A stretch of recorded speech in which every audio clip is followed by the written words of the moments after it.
Bom, estamos de novo aqui na maquete. Olha, gente, quanta coisa dá para a gente contar usando esta maquete aqui. Ah, vai dando close, que eu esqueci minha Bíblia. Enquanto isso, vocês vão vendo a maquete aí, bonitinha. Eu vou pegar minha Bíblia aqui, porque sem Bíblia não dá para falar de Bíblia. Tá certo? Estou de volta aqui. Quando a gente tem esse momento que Maria Madalena unge o Jesus e Judas reclama, e todo aquele episódio que eu li, isso aconteceu na cidade que ficava perto de Betânia e Betfagé. Onde ficavam Betânia e Betfagé? Aqui onde eu estou, nesse lugar aqui, imagina uma cadeia montanhosa aqui. Essa montanha que está aqui é o Monte das Oliveiras. Aqui ele se chama Monte Scopus, porque Scopus em grego significa observação, microscópio, observar o que é pequeno, telescópio, observar o que está longe. Scopus, Monte da Observação. Porque quando os babilônios vieram atacar Jerusalém, quando os romanos vieram atacar Jerusalém, quando os assírios vieram também para cercar Jerusalém, eles não destruíram a cidade, esses últimos, eles vieram sempre daqui. Então esse era o Monte da Observação. Continuando o Monte da Observação, você tem o Monte das Oliveiras. Aqui atrás do Monte das Oliveiras ficavam as duas vilas, Betânia e Betfagé, tá certo? Que hoje são um bairro ali da periferia de Jerusalém. Então você tem a cidade de Betânia e Betfagé, você sobe o Monte das Oliveiras, olha Jerusalém daqui do alto, começa a descer o monte, passa pelo vale que está aqui, que é o Vale do Cedron. Então Jesus fez os preparativos para aquilo que na tradição católica do Brasil é chamado de Domingo de Ramos. Por quê? O episódio da unção de Jesus aconteceu num sábado à noite. Sábado à noite de acordo com o nosso calendário, porque no calendário judaico os dias são de pôr do sol a pôr do sol. Mas isso é uma outra história. No sábado à noite, ele foi ungido ali em Betânia por Maria. Eles dormiram. No outro dia, bem cedinho, o jumentinho foi preparado e ele subiu com Jesus até aqui. E aqui do alto, a multidão foi descendo. Esse episódio está relatado no Evangelho de Lucas, que eu vou ler para vocês.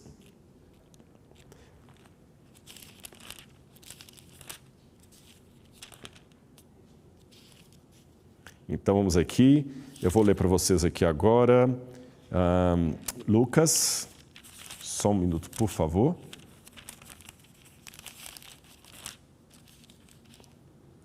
Lucas, capítulo 19, versículo 28 em diante.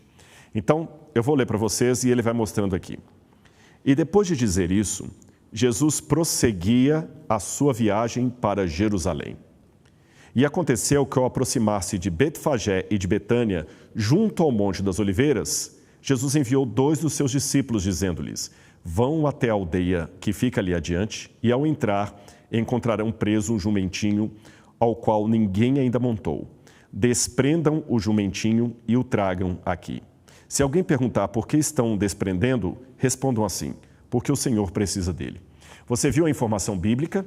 Agora eu vou mostrar na maquete. Eles estavam aqui, onde eu estou, o Monte das Oliveiras. Diz que eles estavam aqui atrás, nas vilas de Betfagé e Betânia, que fica junto ao Monte das Oliveiras.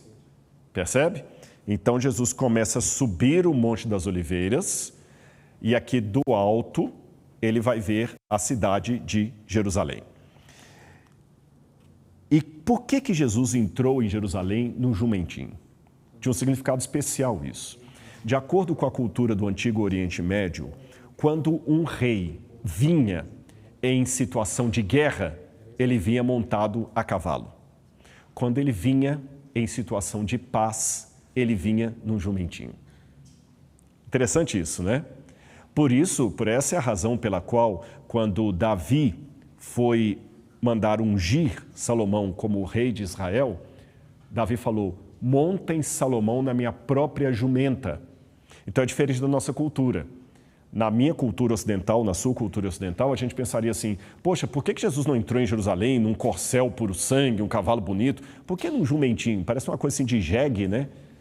É porque naquela cultura, vou repetir para que você aprenda, Quando o rei vinha a cavalo, ele vinha para a guerra.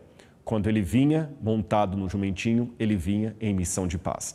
Mas para que você entenda esse comentário que eu fiz, isto faz parte da cultura hebreia, da cultura do Antigo Oriente Médio. Não faz parte da cultura romana, nem da cultura grega. Está bem? Estou falando da cultura dos judeus. Jesus, então, estava entrando em Jerusalém numa missão de paz. Jesus vem, atravessa aqui o Vale do Cedron, que fica nessa área, e quando Jesus vem pelo Vale do Cedron, ele vai entrar em Jerusalém nessa direção. Agora, é importante você conhecer os pontos geográficos que nós estamos. Esse lado de cá é o lado oriental da cidade. É o lado oriental da cidade, fica desse lado aqui. Vamos continuar lendo a Bíblia e você vai entender o que aconteceu.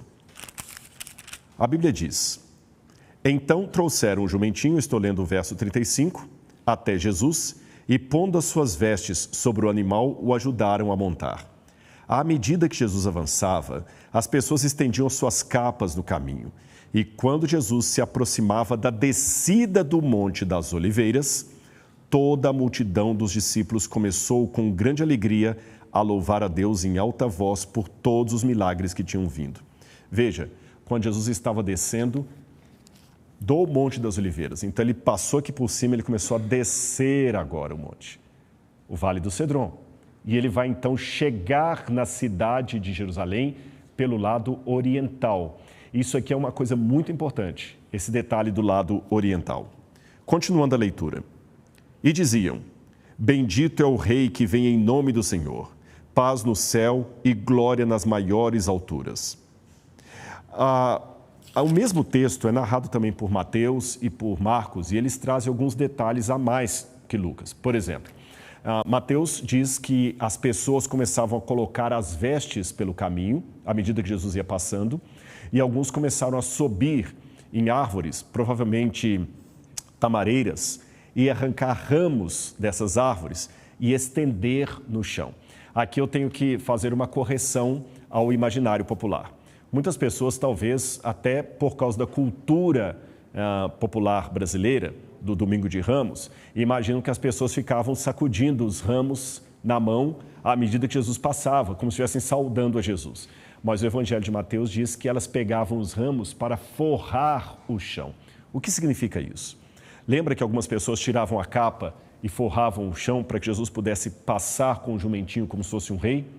Alguns, talvez, não tivessem nem a capa para fazer isso. Então, o que eles tinham que fazer? Eles subiam até as árvores, tiravam esses ramos e colocavam os ramos no chão. Era uma forma que eles tinham de também glorificar a Jesus. Um segundo elemento narrado nos outros evangelhos de Mateus e Marcos é que eles também falavam Hosana nas alturas. E essa palavra Hosana é uma palavra hebraica que significa literalmente Senhor, socorre-nos. A gente fala muito Hosana, Hosana, como se fosse Hosana, alguns entendem como viva. Não, não é isso. Hosana é Senhor, socorre-nos. Isso é muito importante, tá certo? Então eles estavam clamando a Jesus como rei. Para ficar bem didático para você de casa entender e o pessoal daqui também, eu vou mostrar de novo para vocês a maquete onde tudo isso aconteceu. Eu já li a passagem bíblica para você, você já entendeu o contexto literário. Conseguiram um laser para mim? Obrigado.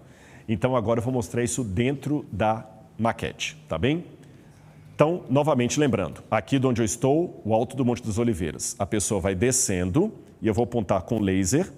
Ela passa pelo Vale do Cedron e Jesus vai chegar agora no muro oriental de Jerusalém. E notem que há uma porta aqui. Provavelmente, quando Jesus estava vindo com o jumentinho por essas escadarias, ele parou. E aqui a multidão estava eufórica, clamando Baruch haba beshem Adonai, que em hebraico significa bendito que vem em nome do Senhor. Mas aqui, exatamente nesse ponto, algo aconteceu. E eu vou mostrar para você agora o que foi que aconteceu. O Evangelho de Lucas diz o seguinte, que quando Jesus estava ali à beira da entrada de Jerusalém, aconteceu o seguinte, deixe-me ler aqui para vocês.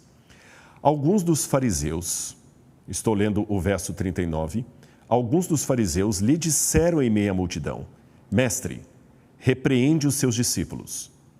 Mas Jesus respondeu, eu afirmo a vocês que se eles se calarem, as próprias pedras clamarão. O que Jesus quis dizer com isso? Vamos voltar aqui à maquete e você entenderá algumas coisas. Eu tenho aqui o pátio do templo da época de Jesus. A porta do templo dava exatamente para o lado oriental. Então aqui eu tenho o Oriente e lá atrás o Ocidente. Aqui você tem o Norte e aqui você tem o Sul. Essa parte do Oriente, ela tinha um significado bíblico salvífico, que eu vou explicar a você qual é. Assim como nós, em nossa cultura, damos significado a algumas coisas, por exemplo, quando uma pessoa é muito gente boa, você fala, ele é nota 10, pode contratar que ele é nota 10. Quando um rapaz está namorando uma menina muito bonita, ele diz que ela é uma gata, e quando o rapaz pisa na bola, ela chama ele de cachorro. Nós damos sempre emblemas para as coisas, não é? Na cultura bíblica também era isso. E decifrar os códigos da Bíblia é uma forma também de facilitar a compreensão da mensagem. Você entendeu isso? Agora, olha que curioso. Na mentalidade bíblica, o Oriente sempre foi símbolo de salvação. O Oriente sempre foi símbolo de intervenção divina. Vou dar alguns exemplos da Bíblia para você. Quando o livro do Gênesis conta que Deus colocou Adão e Eva no jardim do Éden, diz que Deus plantou o jardim na banda do Oriente. Olha que interessante, Deus plantou o jardim na banda do Oriente. Quando Adão e Eva foram expulsos do jardim, Deus também colocou 2 querubins também do lado do Oriente do jardim, para que eles não tivessem acesso a quê? À árvore da vida. Outro exemplo que eu poderia dar, no livro de Ezequiel e também no livro do Apocalipse, há a cena do selamento do povo de Deus. Em Ezequiel, o povo de Deus é marcado com um tav na testa e no livro do Apocalipse, os 144 mil são marcados na sua fronte pelo anjo de Deus. E sabe de onde vem o selador em ambas as visões? Do lado do Oriente ou do nascente do sol, porque o sol nasce no Oriente.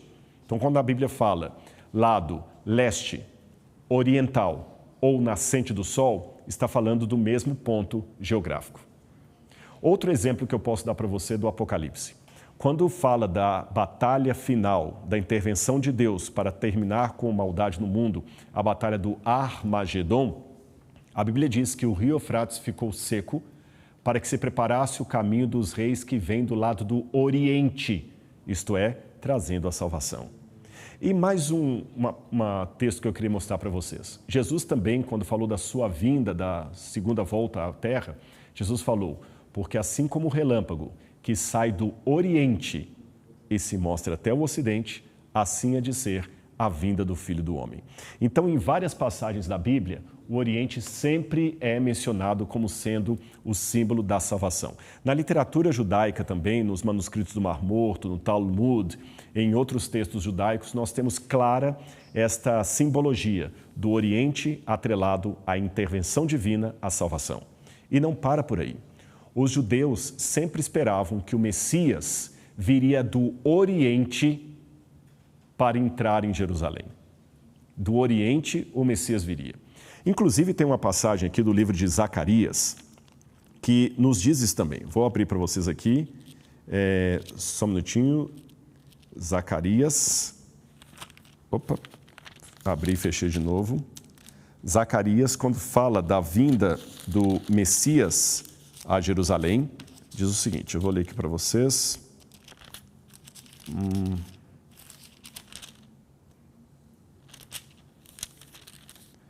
Naqueles dias, os seus pés estarão sobre o Monte das Oliveiras, que está defronte de Jerusalém para o Oriente. Esse monte fenderá de um lado para o outro e haverá um vale muito grande. Então, os judeus sempre esperavam que o Monte das Oliveiras, que está de frente de Jerusalém para o Oriente, agora você já entendeu pela maquete, era o lugar onde o Messias ia colocar os seus pés para dali ter acesso a Jerusalém. E depois continua dizendo que haveria um vale e que esse vale é o vale do juízo final de Deus. Agora, sabe qual que é o vale do juízo final de Deus? Ele está bem aqui embaixo, olha. É o vale do Cedron, que passa aqui, olha. Ele está vindo com a câmera. Olha, esse vale aqui é o vale do Cedron. Estão vendo que ele vai até lá embaixo, ele vai até ali. Está acompanhando? E ali ele vai mudar de nome e vai se chamar Vale do Guiena. Tá bem? A Laura está me lembrando uma coisa aqui interessante, que quando eu vou a Jerusalém, eu explico isso do alto do Monte das Oliveiras. Agora eu estou mostrando para você isso numa maquete aqui no Brasil. Eu posso falar que essa é a maior experiência bíblica no Brasil. Eu estou explicando a mesma coisa que eu explico lá numa maquete. Vou colocar de novo aqui só para o pessoal entender. Aqui o Vale do Cedron. Estão vendo aqui? Pelo laser. Ele pega toda a cidade, vai até lá embaixo e vem até aqui. Aqui ele muda de nome. Quando chega nesse ponto, o Vale do Cedron ele vai mudar de nome. Aqui passa a se chamar Vale do Guiena, que eu vou falar com você sobre esse vale mais à frente. Aqui havia um outro vale no meio da cidade, mas as casas acabaram cobrindo esse vale. Então, são 3 vales, esse vale do meio, o vale do Guiena e o vale do Guiena, que está aqui, tá bem? Aqui é o vale do Guiena. Eu acho que na tela não está mostrando o laser, né? Tá bem? E aqui o vale do Cedron. Segurar para ele achar aqui o vale do Cedron. Aqui assim. Ok, Vale do Cedron está vindo aqui. Ok. Esse Vale do Cedron é chamado na Bíblia também de Vale de Josafá, Yehoshafat, em hebraico. Significa o vale onde o Senhor julga. Agora que você já aprendeu isso, que Jesus passou pelo Vale do Cedron, que é uma expectativa judaica, que o Vale do Cedron será o vale do juízo final. Agora que você sabe também que Jesus entrou em Jerusalém pelo lado oriental, eu quero mostrar uma coisa curiosa para você. Havia uma profecia no livro de Ezequiel, no capítulo 44, versículos 1 em diante, que narra o seguinte. Antes de ler a passagem, deixa eu explicar para vocês qual o significado dela. Ezequiel viu tudo o que estava acontecendo em Jerusalém na época em que os babilônios estavam atacando a cidade. Ele viu a desordem espiritual, ele viu a idolatria, a quebra da aliança, coisas que machucavam muito o profeta. E de repente, Deus mostrou para Ezequiel a porta oriental de Jerusalém. A essa altura do campeonato você já aprendeu que se essa porta é a porta oriental, é a porta que marcava o lugar da vinda do Messias. Era a porta que marcava o lugar da salvação, que apontava para o canto da salvação. Mas vejam o que Ezequiel pôde observar em visão. Ezequiel 44, versículos 1 em diante, diz assim: Então o homem me fez voltar para o portão exterior do santuário que dá para o leste. Em algumas traduções dizem que dá para o oriente.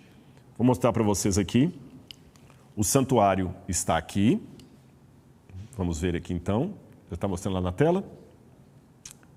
O santuário está aqui. Tá bem? O pátio do santuário. É lógico que na época de Ezequiel, o templo não era esse edifício, era o santuário ou o templo de Salomão, que foi destruído pelos babilônios no ano 586 a.C. Mas na época de Jesus, no lugar do templo de Salomão estava esse segundo templo que foi embelezado por Herodes. E note, o homem me fez olhar para o portão, para o caminho exterior do santuário, que dá para o oriente. Então, ele viu essa porta aqui, porque essa é a porta do oriente. Mas o livro de Ezequiel continua dizendo assim: Então o homem me fez voltar para o caminho do portão exterior do santuário que dá para o leste, e ele estava fechado. Raciocine comigo. Qual deve ter sido o sentimento do profeta quando viu o portão da salvação fechado? Qual foi o sentimento do profeta Ezequiel quando ele viu que aquele portão que marcava o caminho por onde entraria o Messias, completamente cerrado. Foi de desgosto, talvez desencanto, porque se esse portão está fechado, significa que o Messias não virá. Mas olha como Deus surpreendeu o profeta. Então o Senhor me disse, esse portão permanecerá fechado, não deverá ser aberto, ninguém entrará por ele, porque o Senhor, o Deus de Israel, entrou por ele. É por isso que ele permanecerá fechado. Então, quando Jesus veio a Jerusalém, entrando exatamente por aquele portão, aquela entrada oriental, e disse que nessa escadaria, se eles se calarem, as próprias pedras clamarão, provavelmente Jesus estava evocando a profecia de Ezequiel. E o curioso é que depois que Jesus entrou em Jerusalém e veio até o pátio, e aqui ele faz a purificação do templo, que depois vamos comentar, vieram anos mais tarde os romanos e destruíram o templo, as muralhas e a cidade de Jerusalém. E o portão oriental ficou completamente fechado, cheio de entulhos.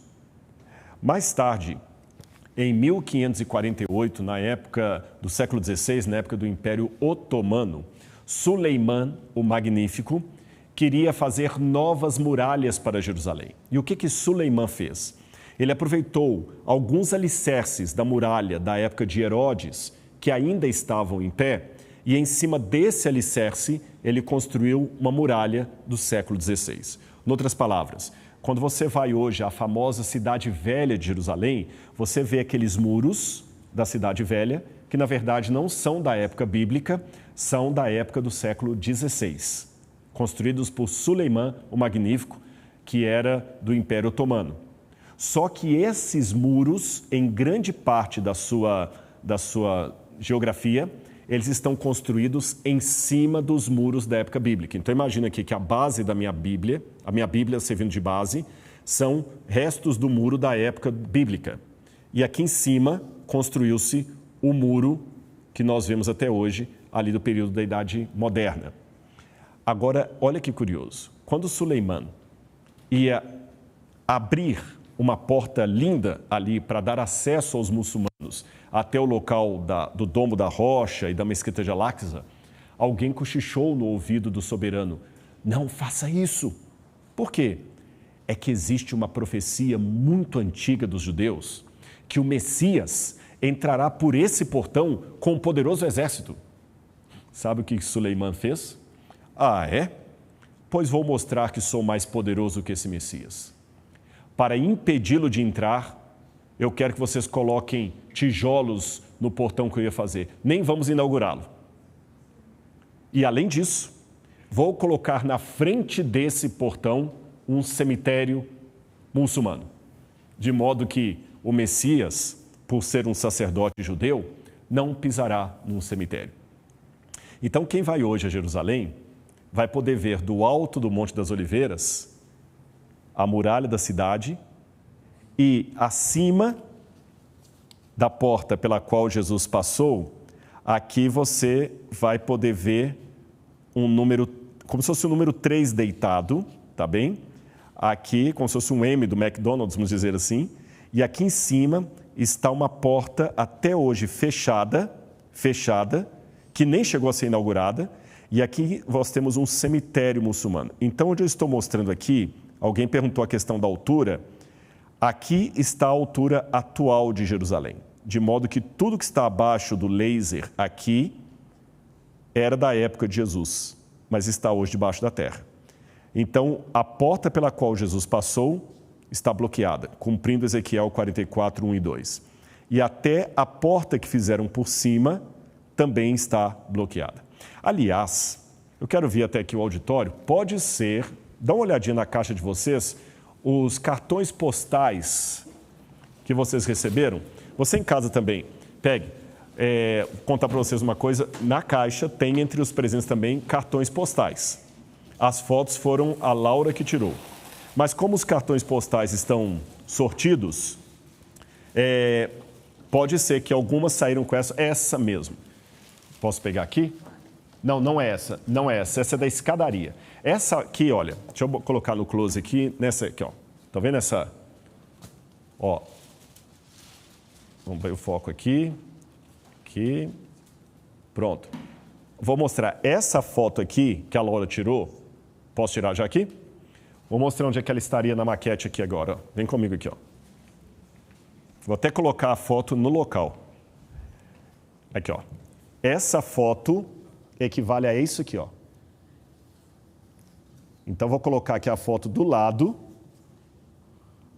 para que vocês saibam como está hoje. Depois, vamos bater palma para a Laura, que ela tirou as fotos desses. Viu?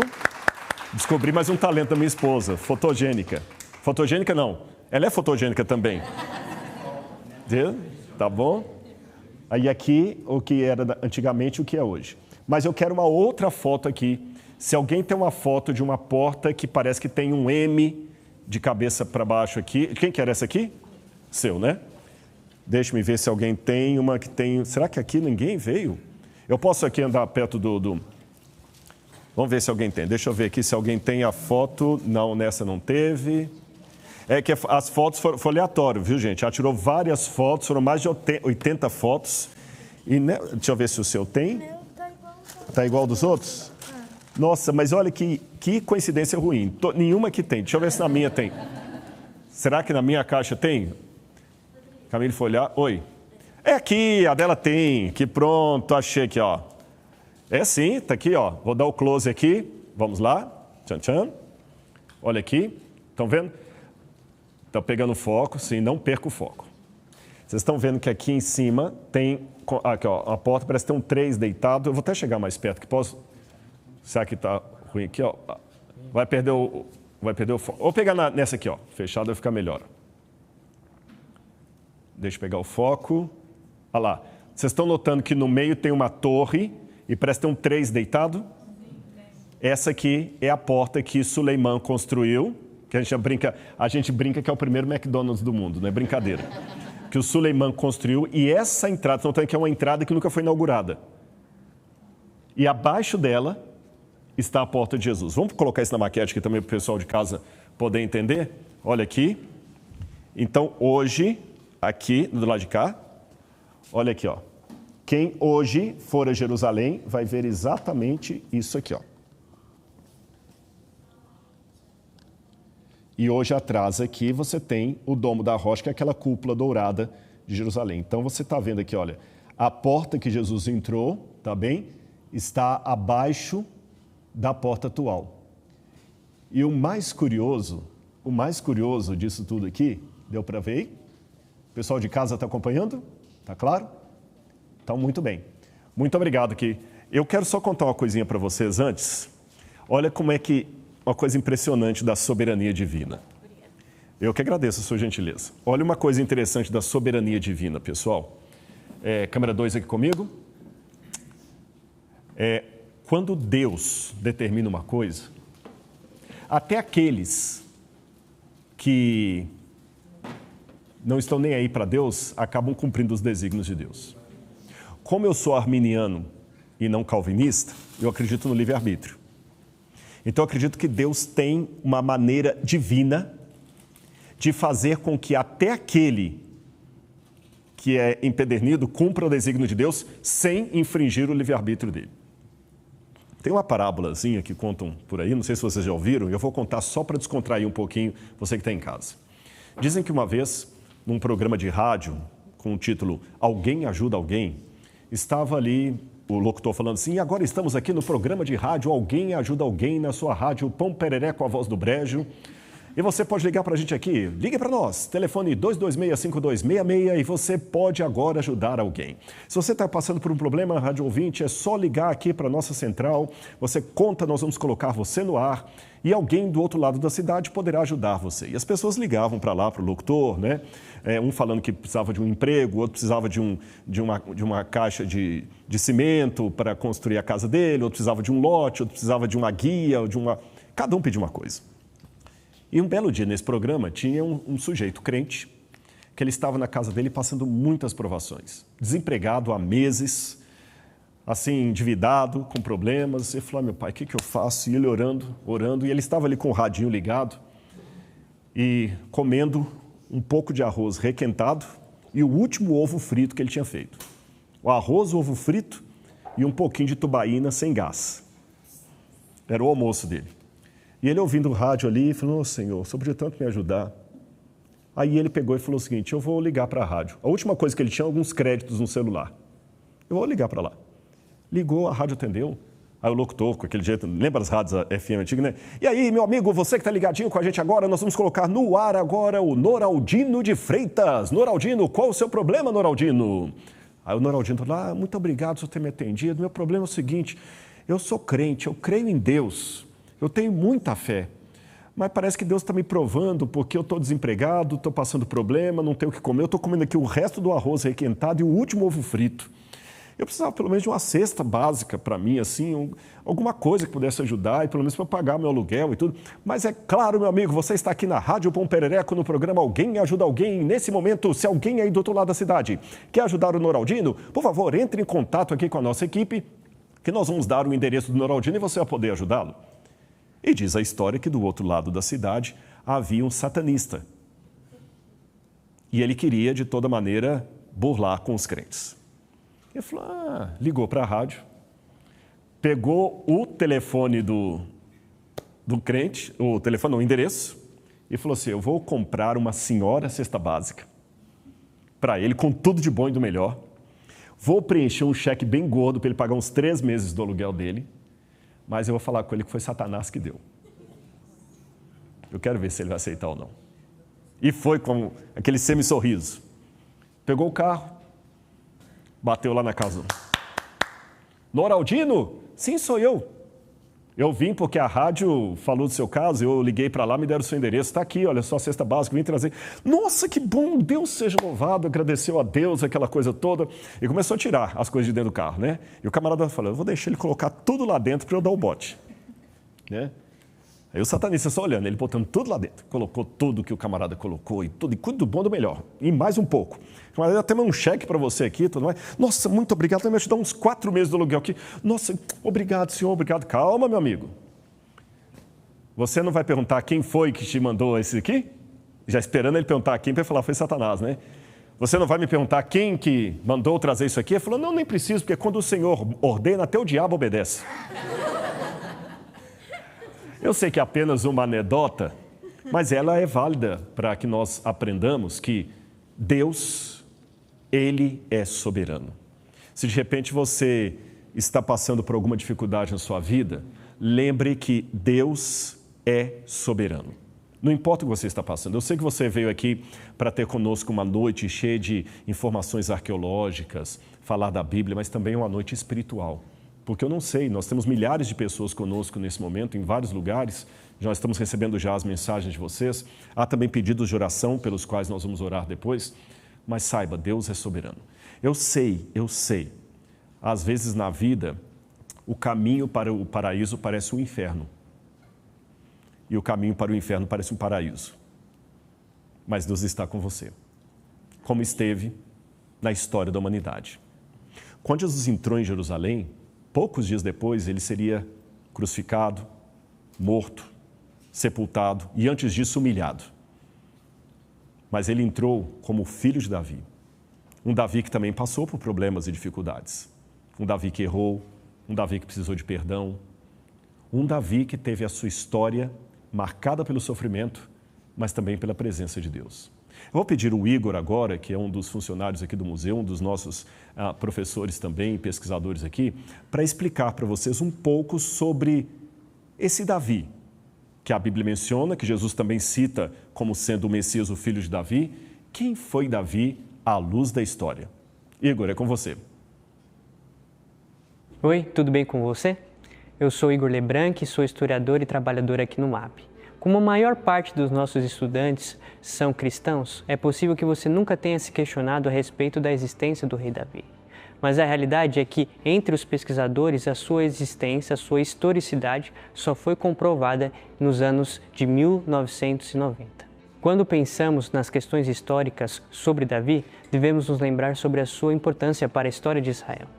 O primeiro ponto central talvez seja sobre a unificação de Israel a partir de Davi.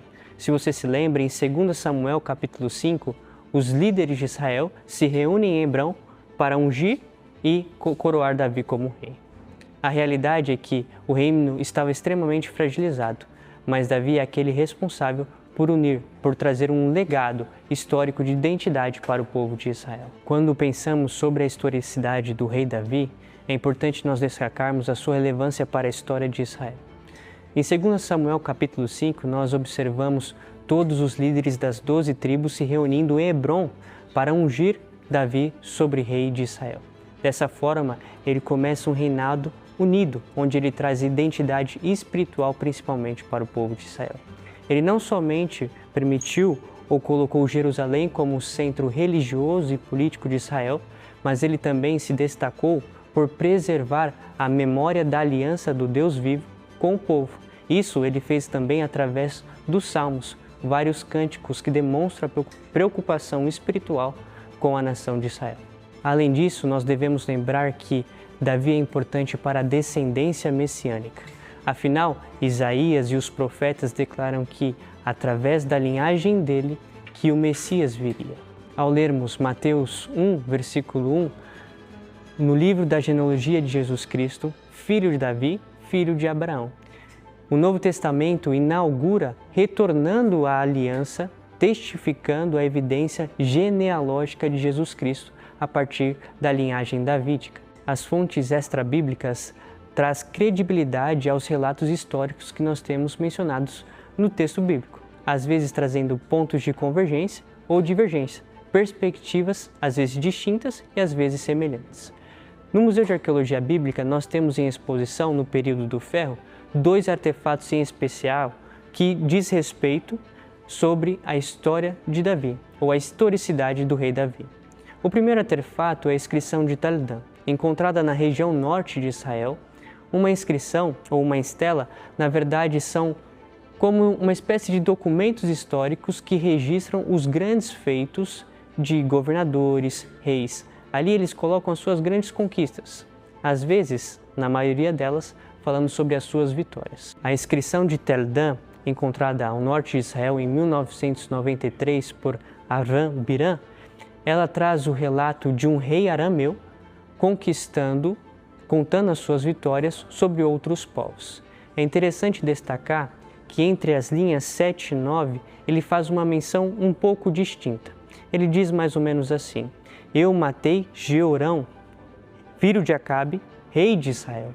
Eu matei Acasias, da casa de Davi. Esse rei possivelmente seja Azael, que nós encontramos em 2 Reis, capítulo 8 e capítulo 9. Ele está outorgando para si um duplo assassinato. Dessa maneira, ele está registrando, ele está identificando o seu domínio, a sua vitória sobre o povo de Israel. Embora seja lamentoso a derrota do povo de Israel, é interessante nós destacarmos que essa inscrição de fato revelou ao mundo a verdadeira e a legítima descendência davídica. A partir dessa estela, nós tivemos a compreensão de que uma dinastia davídica, do que o rei Davi de fato realmente existiu. Assim como a inscrição de Tel Dan é datada por volta de 800, 700 a.C., nós temos em exposição a estela de Mesh, rei de Moabe. Moabe, como você sabe, era o território vizinho do povo de Israel, de onde vem Ruth, a Moabita. É interessante nós lembrarmos que essa pedra moabita é datada por volta de 840 a.C. Ela é feita em basalto preto, tem cerca de quase 1,15 m de altura e ela se desenvolve em cerca de 34 linhas. É interessante que por muitos anos foi negligenciado a 31ª linha, que alguns acreditavam e outros arqueólogos não, de que ali havia uma inscrição muito semelhante à inscrição de Tel Dan. Se você conseguir reparar na inscrição de Tel Dan, nós temos uma parte que está um pouquinho mais branca. Ali nós temos a inscrição chamada em aramaico Bet Davi, casa de Davi. E é bem provável que na inscrição moabita nós tenhamos também esse tipo, de linguagem representada. Agora, a diferença se dá pelo fato de que aqui nós temos o aramaico, enquanto na pedra moabita nós temos o dialeto moabita. Me permita um anacronismo. É como se eu estivesse escrevendo o português de Portugal. Eu utilizo o mesmo alfabeto, só que o dialeto é diferente. A Estela de Moabe, ela conta um relato em uma perspectiva diferente de 2 Reis capítulo 3. 2 Reis capítulo 3 nós temos a vitória do povo de Israel, embora seja suprimida pela ira que o rei Mexa tenha causado sobre o povo. Afinal, ele sacrifica o seu filho primogênito sobre as muralhas da cidade para o deus Chemosh ou Quemos. Agora, quando nós observamos a pedra moabita na versão do rei Messa ou Mexa, nós lemos que ele estava se revoltando contra o seu estado de vassalagem, contra Israel, porque Onri tinha morrido e agora o reino estava fragilizado e possivelmente o reino de Israel estava fragilizado devido aos ataques de Damasco, o próprio rei Hazael, aqui na região da Síria. Lembrando que hoje Moabe talvez seja ali a região da Jordânia. Mediante a esse estado de subserviência, o rei Mexa decide então fazer uma revolta contra os israelitas. E segundo o seu relato, ele é vitorioso. E é interessante que não somente ele conta a vitória do povo de Israel, mas ele também fala que ele sobressai sobre o Deus de Israel. E é interessante que essa estela, ela é um dos primeiros artefatos, se não o primeiro, a mencionar o tetagrama sagrado fora do texto sagrado. O YHWH,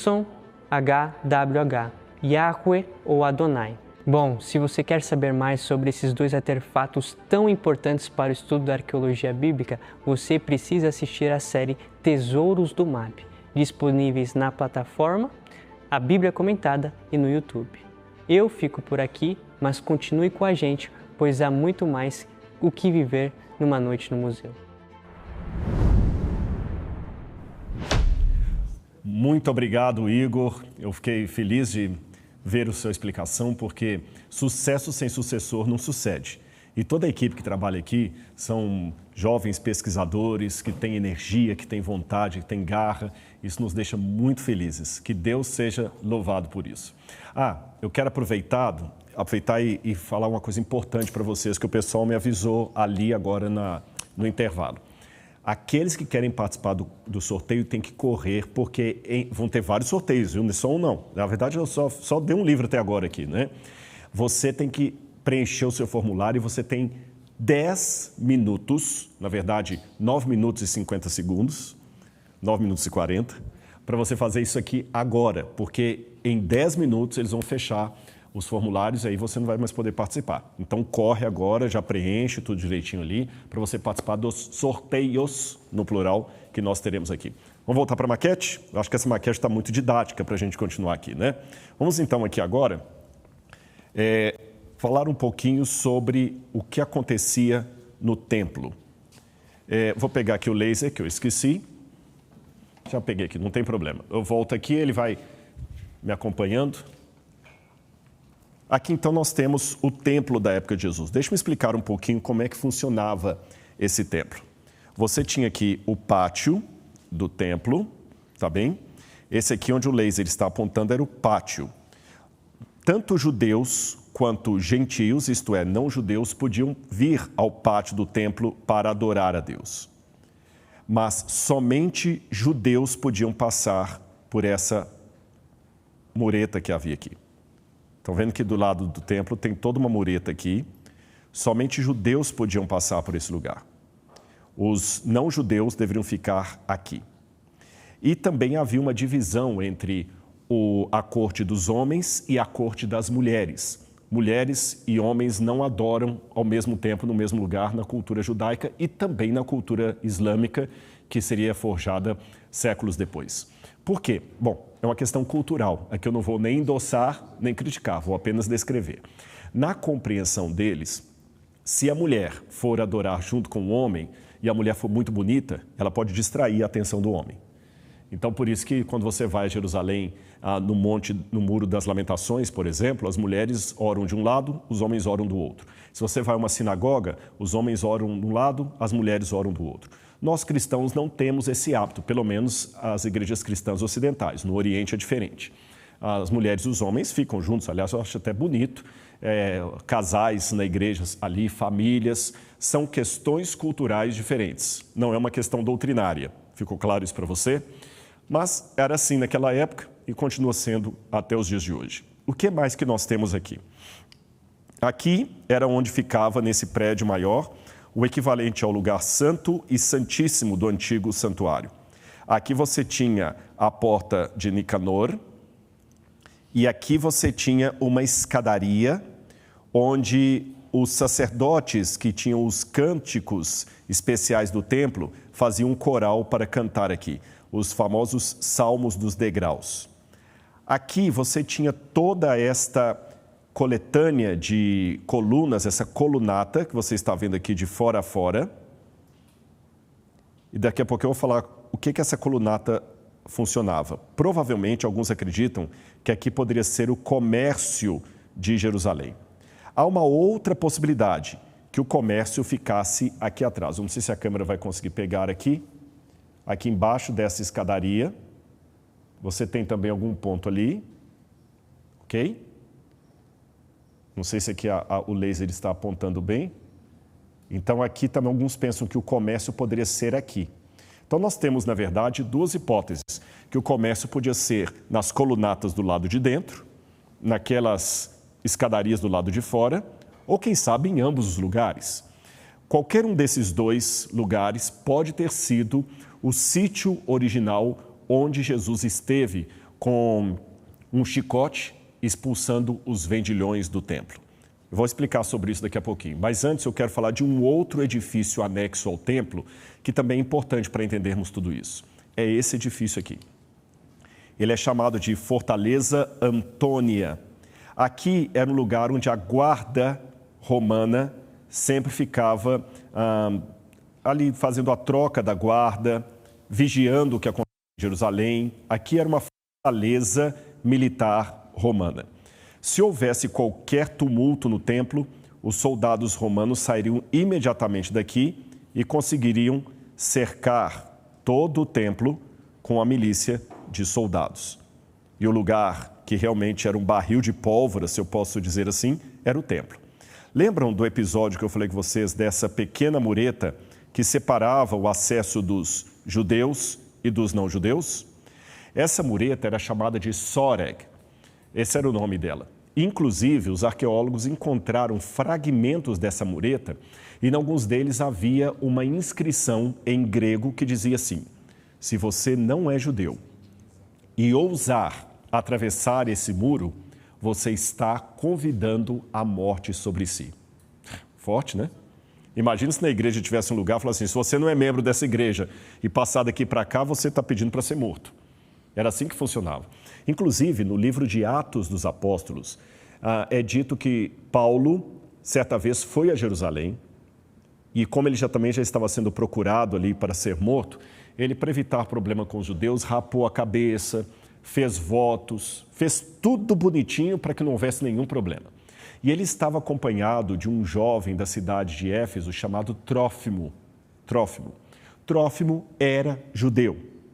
Porém, pelas suas vestes ou seu jeito de falar, a Bíblia não esclarece qual a razão, os que estavam no templo pensaram que Trófimo fosse um pagão. E quando Paulo atravessou com Trófimo pelo Soreg, por essa abertura, e veio aqui para adorar, o que aconteceu? Imediatamente a turba começou a pegar Paulo e Trófimo e a bater neles, quase linchá-los. A polícia saiu daqui da Fortaleza Antônia, cercou o lugar e tirou Paulo e Trófimo da multidão. Foi aqui que Paulo, então, foi levado à Fortaleza Antônia. Ali ele apanhou dos soldados e quando ele estava apanhando, ele falou: vocês vão bater num homem que é cidadão romano sem um julgamento digno? Aí o soldado pediu perdão, não sabia que ele era cidadão romano. Paulo sai de Jerusalém, vai para Cesareia Marítima, fica 2 anos preso lá e de Cesareia Marítima ele vai para Roma. Isso é uma outra história que a gente pode contar numa outra ocasião. Mas olha que interessante. Quando Paulo escreve uma carta aos Efésios, talvez lembrando desse episódio que aconteceu no Soreg, quando ele e um homem de Éfeso chamado Trófimo quase foram linchados por causa de uma mureta, Paulo escreveu o seguinte: porque Cristo derrubou em sua carne o muro de separação que havia entre judeus e gentios. Entendeu o sentido da passagem? Não ficou mais claro agora? Viram como a arqueologia pega a Bíblia e coloca assim de maneira tridimensional? Pois bem, saindo da época de Paulo e voltando aos tempos de Jesus, Jesus um dia, andando aqui pelo templo, começou a ver tudo o que estava acontecendo ali. A corrupção, a venda de religiosidade, o mercantilismo das coisas de Deus, e aquilo ali estava chateando Paulo tremendamente. Jesus. E por que Jesus estava tão magoado com aquilo? Porque, como ele mesmo vai falar, nós vamos ler a passagem daqui a pouquinho, a casa do pai foi transformada por aqueles comerciantes numa casa de ladrões. Deixe-me explicar como tudo isso aconteceu. Veja bem, quando a gente vai no livro de Números, eu deixei a passagem aqui até preparada, Números capítulo 18, versículo 16. Moisés deu a seguinte ordem, enviada de Deus, é claro, sobre como deveriam ser as ofertas do santuário. Só para você entender, havia no tempo do Antigo Testamento o santuário, que era móvel. Depois esse santuário fica fixo na cidade de Shiló. Depois a Arca da Aliança sai dali, ela é apanhada pelos filisteus, isso é uma longa história. Mas quando ela desce para Jerusalém, Salomão constrói o primeiro templo. Então o santuário agora dá lugar ao templo de Salomão. Esse templo é destruído pelos babilônios no ano 586 a.C. Quando os judeus voltam do exílio da Babilônia, vão na época persa, na época de Artaxerxes, reconstruir a cidade de Jerusalém, eles começam a reconstruir no mesmo lugar o segundo templo, que foi apelidado de Templo de Zorobabel. E na época de Herodes, Herodes embelezou esse templo de Zorobabel, tornando-o o templo que Jesus conheceu e que nós temos aqui na maquete. Ficou claro para você? Daqui a pouquinho eu vou até falar sobre uma aula onde eu menciono essa questão do santuário ao longo da história. Terá um momento em que eu vou mencionar essa aula para vocês, que ela está inclusive na plataforma Bíblia Comentada, com a maquete e tudo. Não essa maquete, uma outra maquete do santuário. Pois bem, na época que Moisés colocou como deveria ser a oferta dada pelos hebreus no santuário e posteriormente no templo, Moisés disse o seguinte, Números capítulo 18, versículo 16. O resgate será feito quando tiverem 1 mês de idade e será segundo a avaliação por 60 gramas de prata, segundo o peso padrão do santuário. Olha que interessante, o peso padrão do santuário, vou ler aqui, que é de 12 gramas. Aqui eles já traduziram para os pesos e medidas que usamos no Ocidente, 12 gramas, falando em gramas, mas na época bíblica era chamado de ciclo, ou shekel. Shekel, em hebraico, significa peso. Ciclo é a mesma coisa, é um peso, tá certo? É uma unidade de medida de peso. Então, você teria que levar meio ciclo de prata para o santuário. Depois, essa quantidade foi modificada na época de Neemias e também houve uma outra modificação. Preste atenção. Na época que Moisés escreveu isso, ainda não existiam moedas. O dinheiro não era como nós temos hoje em forma de moeda. Hoje nem é moeda mais, né? Hoje é mais o dinheiro virtual. O dinheiro eram pedaços de metal valioso, que podia ser o bronze, podia ser o ouro, podia ser a prata. Então, olha a sabedoria de Deus. Se ele dissesse que a oferta do templo fosse o que cada um quisesse dar a seu bel prazer, aqueles que fossem mais avarentos dariam o que sobrasse. E aquele talvez que fosse muito pobrezinho, não ia ter muito o que dar. Então, olha o que Deus faz. Deus não pediu que a oferta do templo fosse em ouro, porque se Deus pedisse em ouro, somente os mais ricos poderiam ofertar e certamente iam se sentir donos do santuário. Mas se Deus pedisse as ofertas também em bronze ou cobre, qualquer um rico ia pensar que pudesse dar qualquer coisa. Então Deus pediu algo intermediário. Ele pediu que a oferta fosse meio ciclo de prata. Por quê? A prata é algo que você tem que se esforçar para dar, mas ela não é tão cara como o ouro. E alguém também que é rico não vai dar qualquer vintém. Quando os lídios inventaram a moeda, então agora a prata que era dada como oferta no templo ia em forma de moeda. E era uma moeda de prata.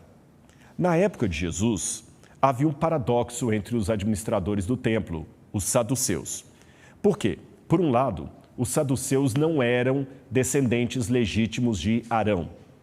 O cargo de sacerdote e sumo sacerdote era um cargo, na época de Jesus, político, bem diferente do que Jesus ordenara no Antigo Testamento, quando Moisés elegeu Arão, evidentemente elegeu sob o comando de Deus, para que Arão e seus filhos fossem aqueles responsáveis pelo santuário, os levitas e os filhos de Arão como sacerdotes e sumos sacerdotes.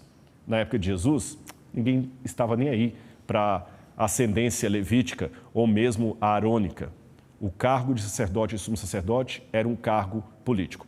E havia pelo menos 4 famílias que disputavam a política ali do santuário, do templo. Uma delas era a família de Boetos, a outra era a família de Fabi e a outra era a família de Anás. E aí você sabe, o sumo sacerdote dava o cargo para o genro, depois para o filho, nepotismo. E havia, Flávio Joséfo, que é um historiador judeu do primeiro século, conta que a corrupção era tão grande, tão grande, tão grande, que, pasmem vocês, o sumo sacerdote mandava cobrar dízimo dos levitas. Olha que interessante, de acordo com o Antigo Testamento, a família dos levitas deveria ser sustentada com o dinheiro do dízimo. Mas agora, os sacerdotes cobravam o dízimo dos levitas. E se você pensa que isso é pouco, eles mandavam bater nos levitas quando eles não davam dízimo. Olha que interessante, eles mandavam surrar. Imagina um líder religioso que manda capangas na casa dos pastores auxiliares, bater neles porque eles não conseguiram devolver o dízimo daquele mês. Tudo isso acontecia na época de Jesus. E foi nessa situação que Jesus um dia viu uma cena que lhe despertou bastante interesse. Eu vou ler esse episódio para vocês, é a história da viúva. Ela está no Evangelho de Mateus. Deixa eu ver se eu vou achar aqui. É a viúva pobre. Marcos, aliás, acho que é Marcos 12, 41. Deixa eu ver aqui só um minuto. Marcos 12, verso 41. Isso mesmo, olha aqui, ó. Eu vou ler para vocês. Sentado diante da caixa das ofertas, Jesus observava como o povo lançava ali o dinheiro. Ora, muitos ricos depositavam grandes quantias. Vindo, porém, uma viúva pobre, lançou 2 pequenas moedas correspondentes a 1 quadrante. Eu quero mostrar para vocês essas moedas.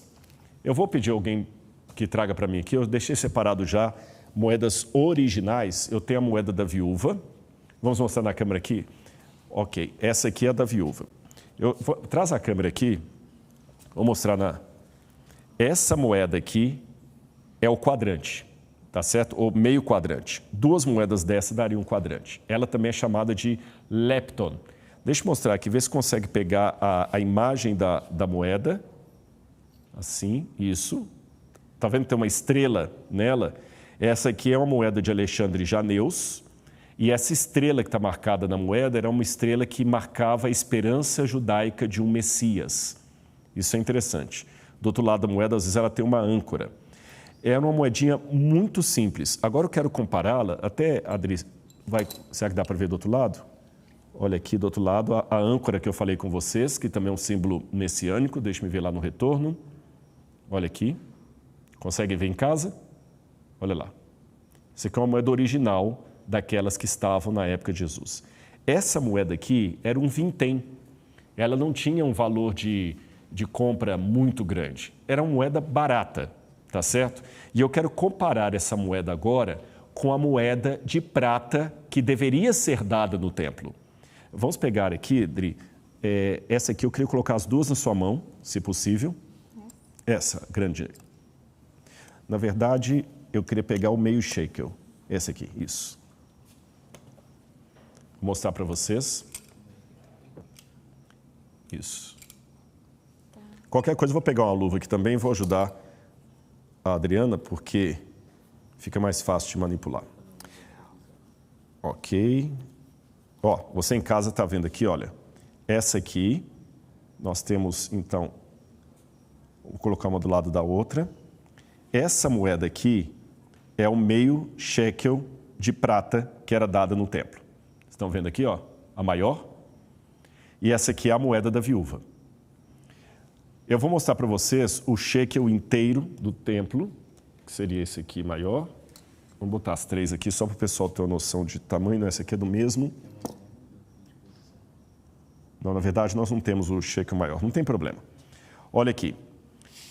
Olha como era mais simples a moeda da viúva. Agora eu tenho dois problemas aqui. O primeiro deles é que, além disso aqui ser uma quantia irrisória, ela não era a moeda correta para ser dada no templo. Porque, de acordo com a lei de Moisés, o que era para ser dado no templo? Vamos ver o auditório. Era ouro? Era bronze? Era o quê? Prata. E essa moeda, ela é feita de latão. Ela é uma moeda de cobre. Ela não é uma moeda de prata. Essa aqui era a moeda do templo. Ela era cunhada em Tiro, por isso que ela é chamada também de ciclo de Tiro, e ela é 98% constituída de prata pura.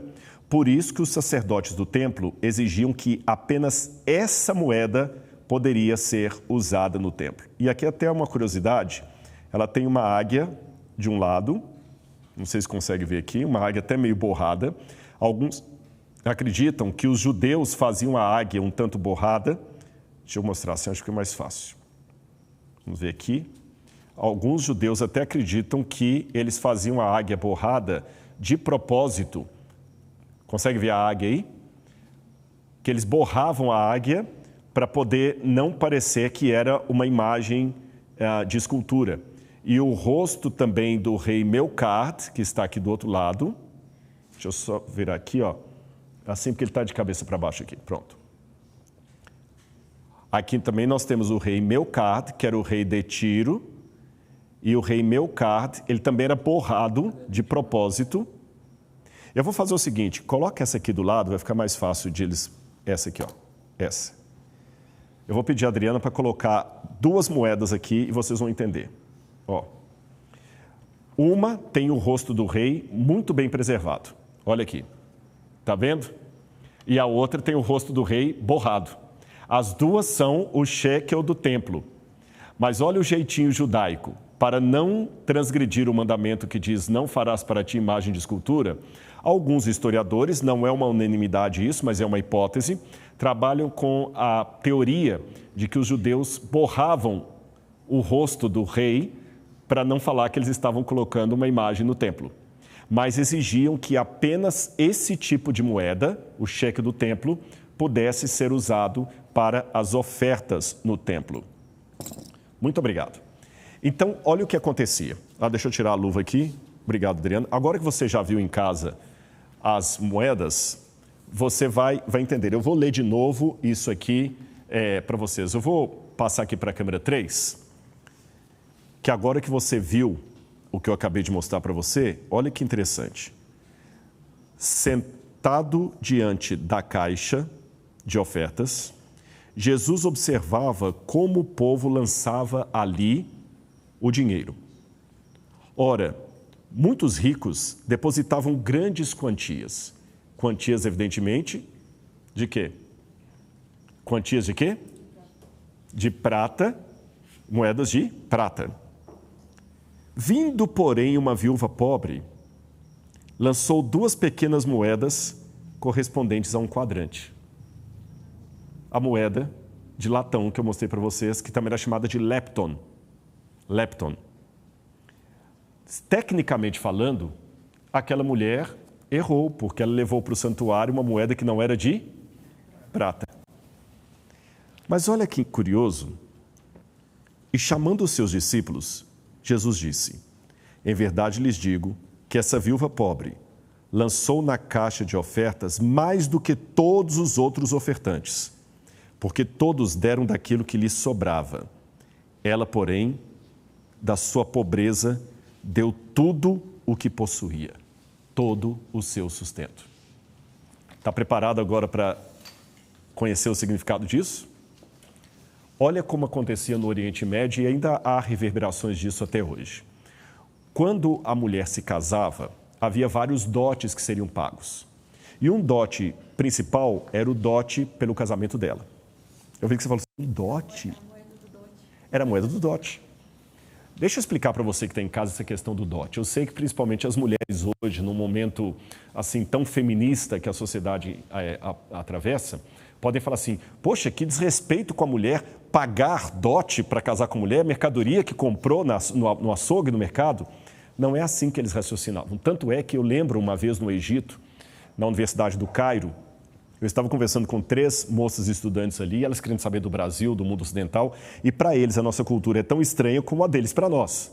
E eu não conseguia convencê-las de maneira nenhuma do sistema brasileiro de casamento. A pergunta insistente delas era, como as mulheres brasileiras aceitam casar com um homem que não pagou nada para casar com elas? Na cabeça delas, a nossa cultura é que não dignifica a mulher.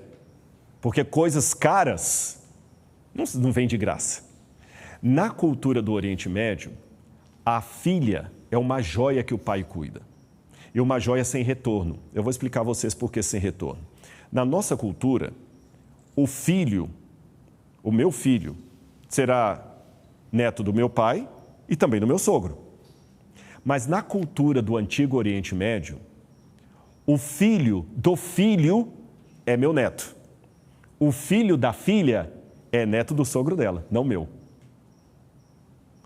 O meu filho dará descendência para mim. A minha filha dará descendência para o sogro. Então a menina é um investimento sem retorno nesse sentido. Mas é uma joia rara. E como é que eles entendem? Quando você tira uma joia da loja, você tem que indenizar o dono da loja. Todo o sistema de compra, na verdade, é uma indenização que você faz a alguém porque você tirou algo muito precioso dele. Eu vou lá, eu compro uma bolsa cara, eu compro um carro caro, eu tirei aquilo da loja, agora tirei algo importante seu, eu tenho que pagar. Então, se um jovem também chega em casa e fala, eu quero casar com sua filha, ele tem que indenizar o pai dela por tirar aquela joia de casa. Mas havia um outro dote além desse. O pai dava para a filha, no dia do casamento, algumas moedas em forma de colar ou de tiara ou costurada no seu vestido, que era uma espécie de seguro de vida ou poupança que ela tinha em caso de viuvez ou de doença. Se o marido fosse para uma guerra e acabasse morrendo, ela teria aquelas moedas para poder correr para a casa de um parente para pedir socorro ou para viajar. Entenderam? Você que está em casa, você já...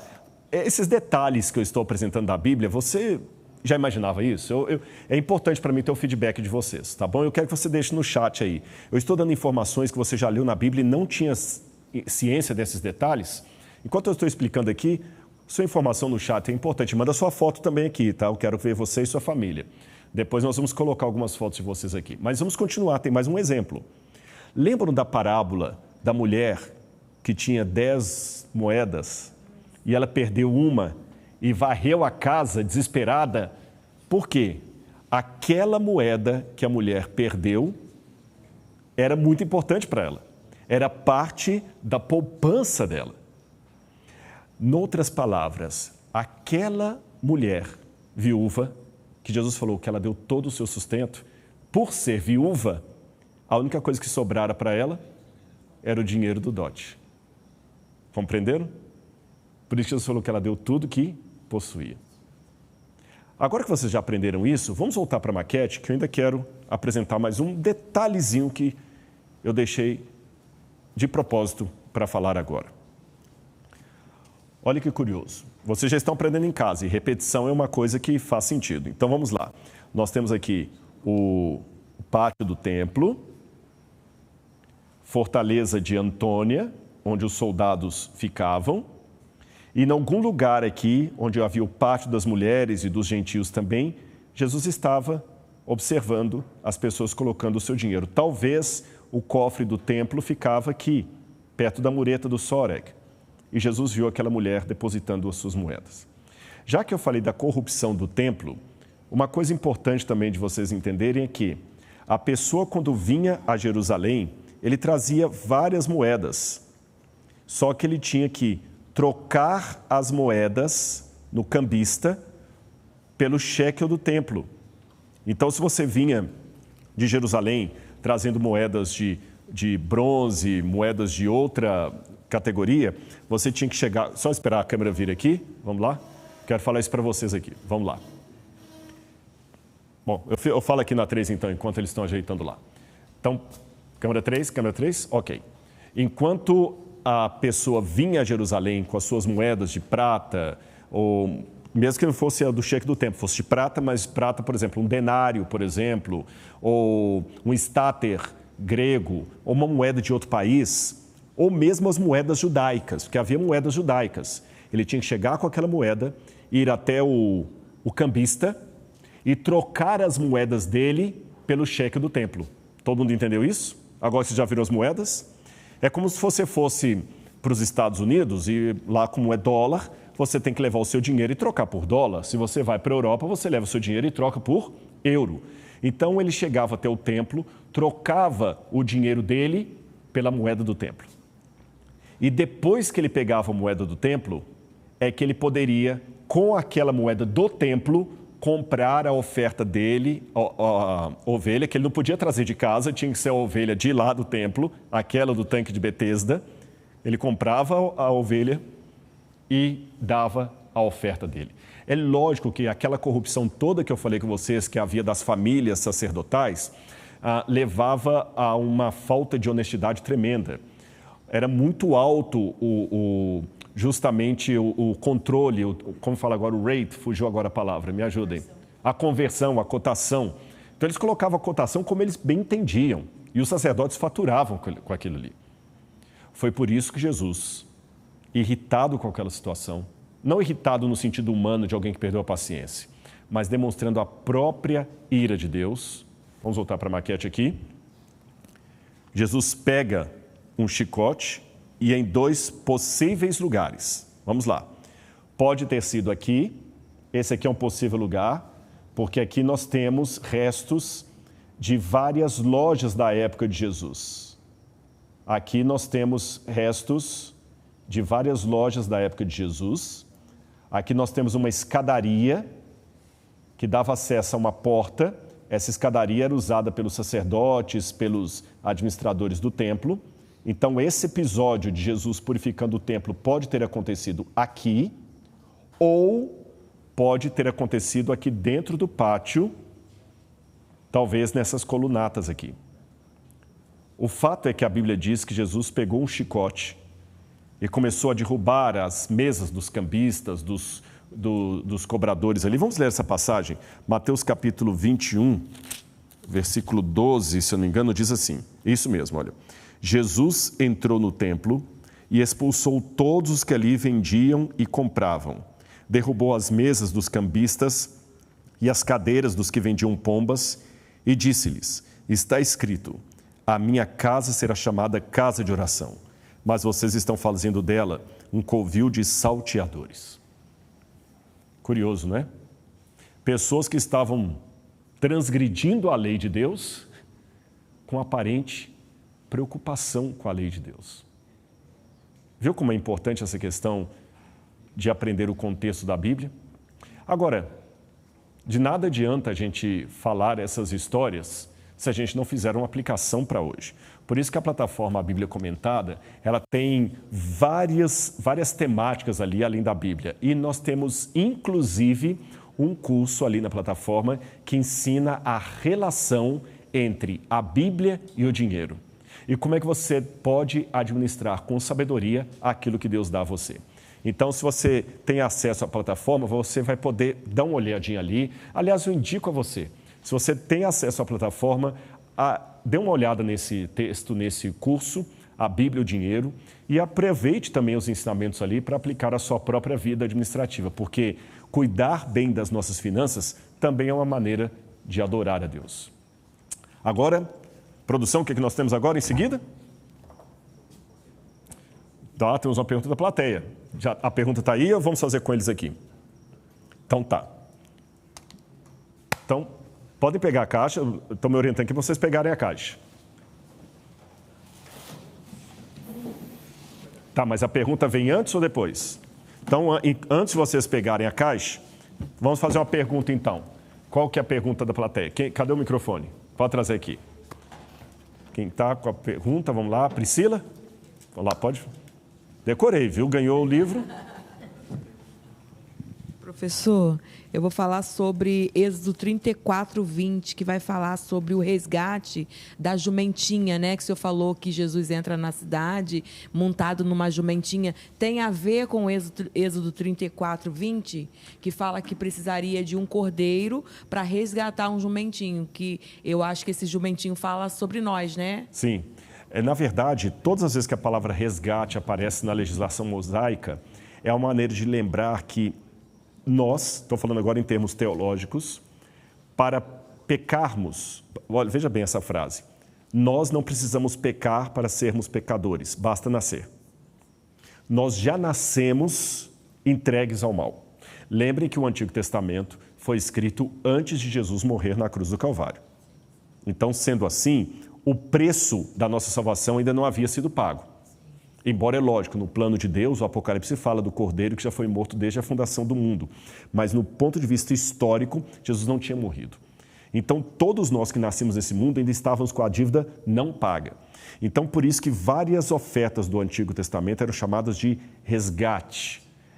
Pidion, em hebraico, a palavra resgate, pidion. Então, você tinha, por exemplo, o resgate do primogênito, o resgate do filho, o resgate, você está tirando das trevas.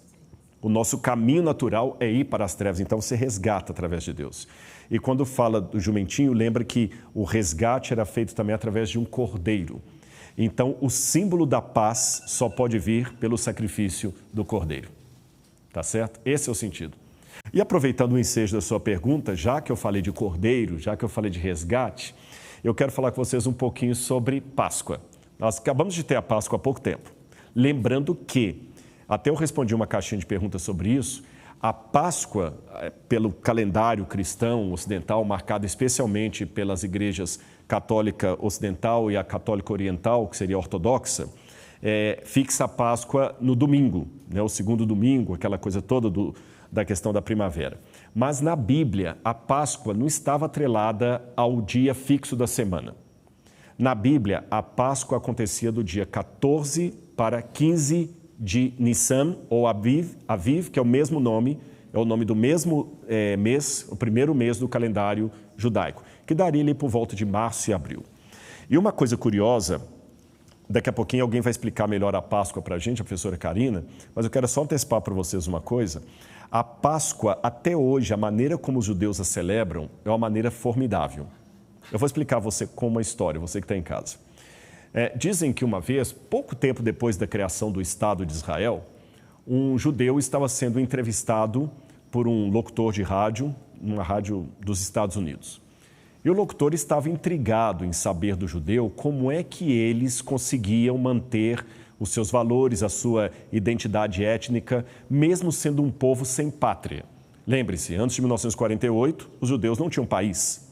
Desde que Adriano expulsou definitivamente os judeus de Israel, embora sempre houve judeus morando ali, mas eu digo, chamou o lugar de Síria-Palestina e tudo mais, eles não tinham país. Os judeus eram errantes, eles estavam cada hora num canto diferente e eles sempre estavam espalhados, eram nômades, não tinham um lugar fixo.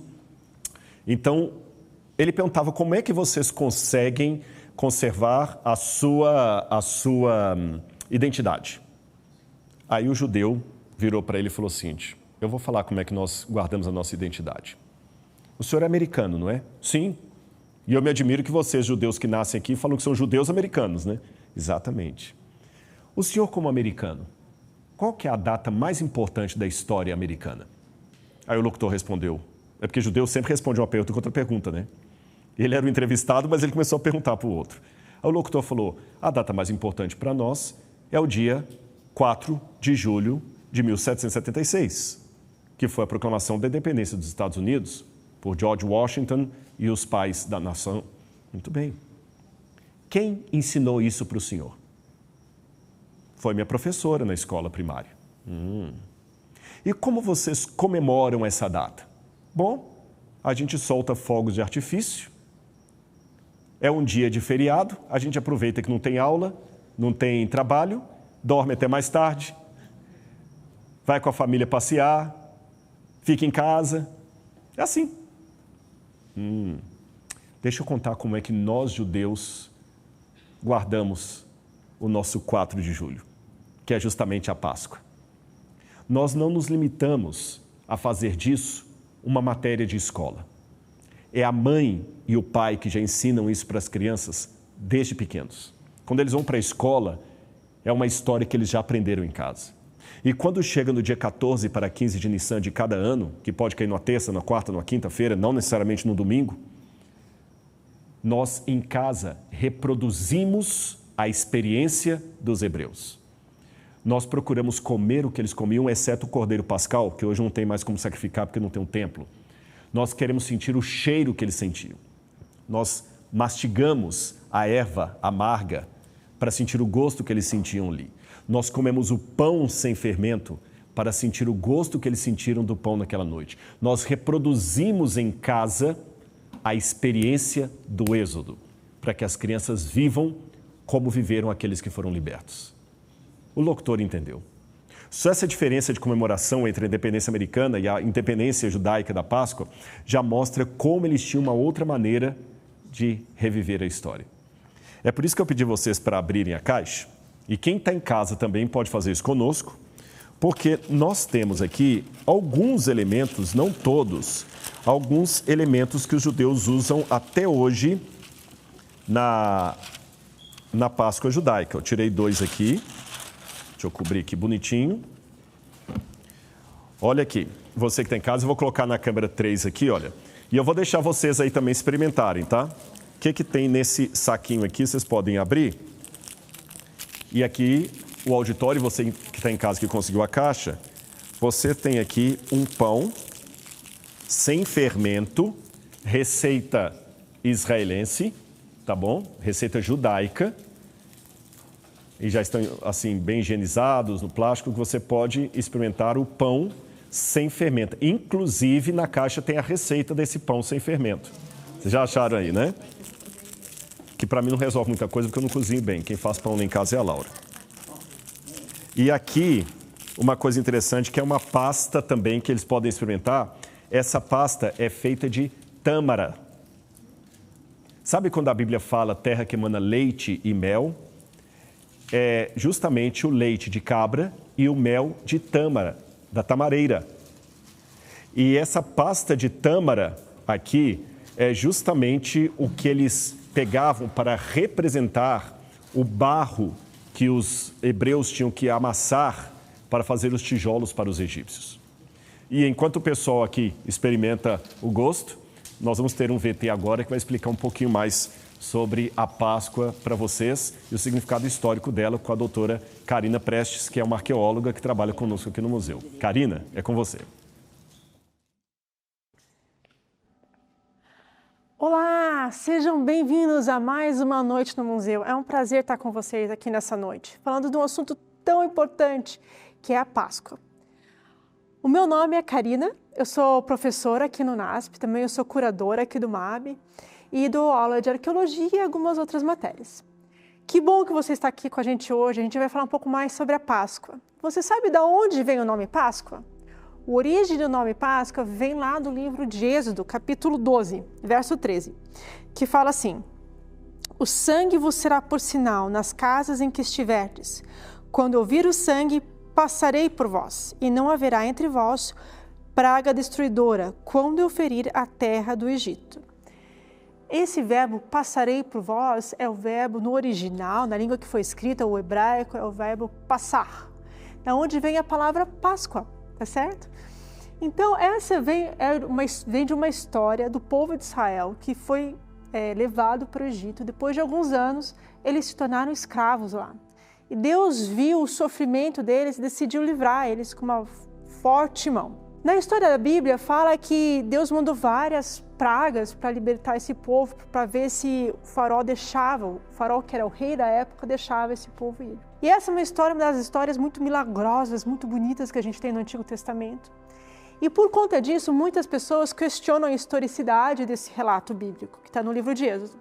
Aqui eu estou do lado do papiro de Ipuer. O papiro de Ipuer é uma das fontes extra-bíblicas que nos fala um relato muito parecido com a história descrita lá no livro de Êxodo. O papiro de Ipuer é um papiro que também é chamado de Leiden, que vem lá da Holanda, tá certo?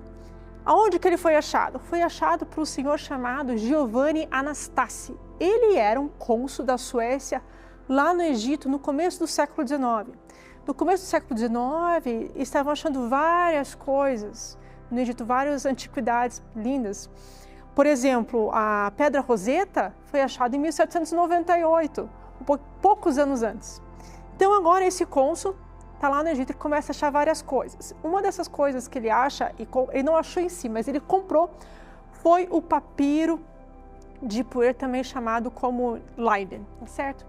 E ele descreve uma calamidade no Egito, coisas assim que estão acontecendo no Egito, coisas horríveis que estão acontecendo no Egito. Esse papiro, ele é datado por cerca do ano 1250 a.C., da 19ª dinastia.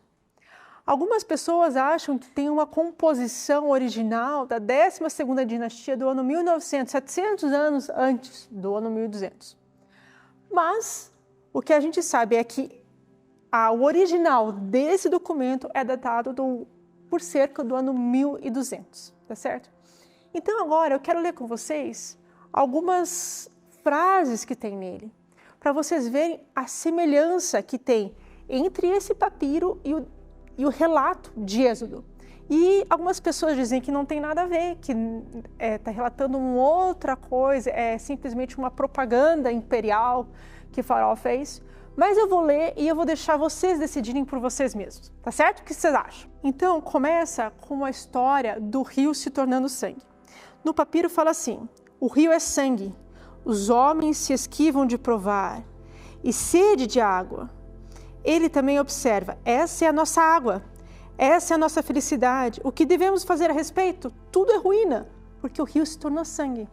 E no relato de Gênesis, no capítulo 7, verso 17 ao verso 21, a gente vê o seguinte, a gente pode ler: o Senhor disse a Moisés: bata na água do Nilo e ela se transformará em sangue.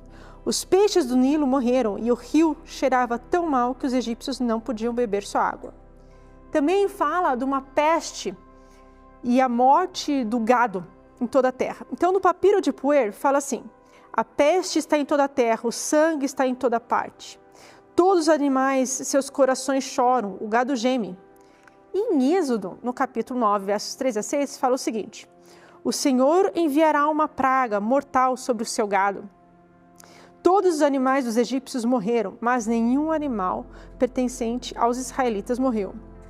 Também fala sobre as colheitas que foram destruídas e, por consequência, a fome que resultou. No papiro de Ipuer fala assim: foi-se o grão de abundância, a comida é arrancada da boca dos porcos. A terra gira como uma roda de oleiro, as árvores são destruídas. E no Êxodo, no relato do livro de Êxodo, na Bíblia, fala assim: o Senhor enviou trovões e granizo e relâmpagos caíram no chão. Foi a pior tempestade em toda a terra do Egito. Os gafanhotos cobriram todo o chão, nada de verde ficou na árvore ou planta. Também fala, tanto no papiro de Ipuer como no relato de Êxodo, fala sobre outras coisas. Não vou ler todas, porque senão vai ficar muito longo. Mas fala também sobre a escuridão sobre a terra. Tanto o papiro de Ipuer como o relato de Êxodo fala sobre escuridão sobre a terra. Também fala de uma convulsão social e reversão dos futuros, da sorte das pessoas. Que escravos, de repente, estão usando roupas de pessoas ricas e pessoas ricas estão usando trapos. Eu vou ler esse para vocês que está muito interessante. Os filhos dos príncipes são jogados contra as paredes, os filhos dos príncipes são lançados nas ruas. Ouro e lápis lazuli, que era um objeto muito precioso, material precioso, lápis lazuli, prata e malaquita são amarrados nos pescoços das escravas. Eis que aquele que dormia sem esposa achou uma nobre. E na narrativa do Êxodo fala assim: o Senhor matou todos os primogênitos do Egito, desde os primogênitos do faraó ao primogênito do prisioneiro. Os israelitas fizeram como Moisés ordenou e pediram aos egípcios objetos de prata e ouro e roupas. Então eles saquearam os egípcios. Também fala de um luto generalizado sobre a terra, tanto o papiro de Ipuer como o relato do Êxodo, fogo e destruição na terra do Egito, e também a partida de um grande grupo com grandes riquezas do Egito. Então, existem vários paralelos, tanto no papiro de Ipuer como no relato de Êxodo. Tem vários estudiosos que apoiam essa posição de que o que está descrito aqui pode se referir ao mesmo evento que o livro de Êxodo está falando. Isso é muito legal, mas o papiro de Ipuer não é a única coisa que nos aponta para a historicidade do Êxodo conforme descrito na Bíblia. Eu quero vir com vocês e mostrar um outro artefato super legal do Moab que nos aponta um pouquinho mais sobre a historicidade de alguns personagens descritos na Bíblia Sagrada. Então, a gente acabou de chegar aqui junto a esse relevo de Tutemés III. Essa réplica é desse faraó chamado Tutemés. Ele é da 18ª dinastia, ele reinou de 1479 a 1425 a.C. Ele é conhecido como um líder militar, ele expandiu muito as fronteiras do Egito. Ele chegou aí até lá em cima da Galileia, em Megido, tá certo? Ele fez uma batalha muito importante lá em Megido, que ficou muito famosa a estratégia de guerra dele, até foi reusada na Primeira Guerra Mundial a estratégia de guerra dele. Então ele, esse líder, esse gênio militar, conquistou muitas áreas para o Egito. Até dessa guerra em Megido ficou conhecido, da onde tira a ideia da batalha de Armagedon, que está lá no Apocalipse, tá certo? Então, a história dele, a cronologia dele se encaixa muito bem com o relato bíblico. Por quê? Porque antes dele reinava uma rainha chamada Hatshepsut, tá certo? Essa provavelmente é a filha de Faraó, da qual a Bíblia nos fala, que adotou Moisés. Ela foi tia de Tutemés III, também foi madrasta de Tutemés III e também foi sogra de Tutemés III, por causa do jeito como eles se casavam ali. E ela, ao invés de dar o reinado para a pessoa natural, que seria Tutemés III, provavelmente agora ela pega e adota esse menino do Nilo e quer que ele seja o rei, que é a história de Moisés que a gente vê ali no livro de Êxodo. E é muito interessante porque quando você vê as múmias dos faraós, a múmia de Tutemés III não condiz com ele, porque nós sabemos precisamente do dia da morte dele. Ele é o único faraó dessa dinastia que a gente sabe da morte, do dia 17 de março de 1450. Provavelmente esse é o dia que os israelitas atravessaram o Mar Vermelho e ali ele morreu. Então a gente sabe que ele morreu com 60 anos, porém a múmia dele é uma múmia de uma pessoa, é um corpo de uma pessoa mais nova. Aonde que ficou o corpo dele? Por que eles não têm a múmia do corpo dele? Uma outra coisa bem interessante é que no túmulo dele, onde está pintado o livro dos mortos, ele é o único livro dos mortos de Faraó que tem água. Não só água, mas também tem vários corpos naufragados, corpos embaixo da água. Isso é uma coisa muito única entre os faraós, entre o livro dos mortos, que dentro das câmaras mortuárias dos faraós. Então agora vamos juntar as peças. O corpo dele não existe. A rainha que precedeu ele foi uma rainha muito conhecida, Hatshepsut. Ele não se dava bem com Hatshepsut. Hatshepsut não deixou ele tomar o reinado. Ela reinou enquanto ela estava viva, ela que reinou. E na câmara mortuária dele tem água e vários corpos embaixo d'água. Então provavelmente o relevo desse faraó, Tutemés, é o faraó do Êxodo. E isso nos aponta para a Páscoa. E o que é a Páscoa? é a libertação. Deus é um Deus de liberdade, o Deus descrito na Bíblia é um Deus de liberdade. Então, agora eu quero abrir a Bíblia e ler com vocês umas passagens muito interessantes que nos mostram um pouco sobre a Páscoa do povo de Israel e apontando para a verdadeira Páscoa. Está lá no livro de Êxodo, capítulo 12, verso 5. Fala que é para eles pegarem um cordeiro sem defeito, macho de 1 ano, tá certo? E daí eles têm que matar esse cordeiro e pegar o sangue, verso 7, e colocar nas ombreiras ou nas vergas da porta, ou seja, nos umbrais, no caixilho da porta, ao redor da porta, na entrada da porta, tem que pôr esse sangue.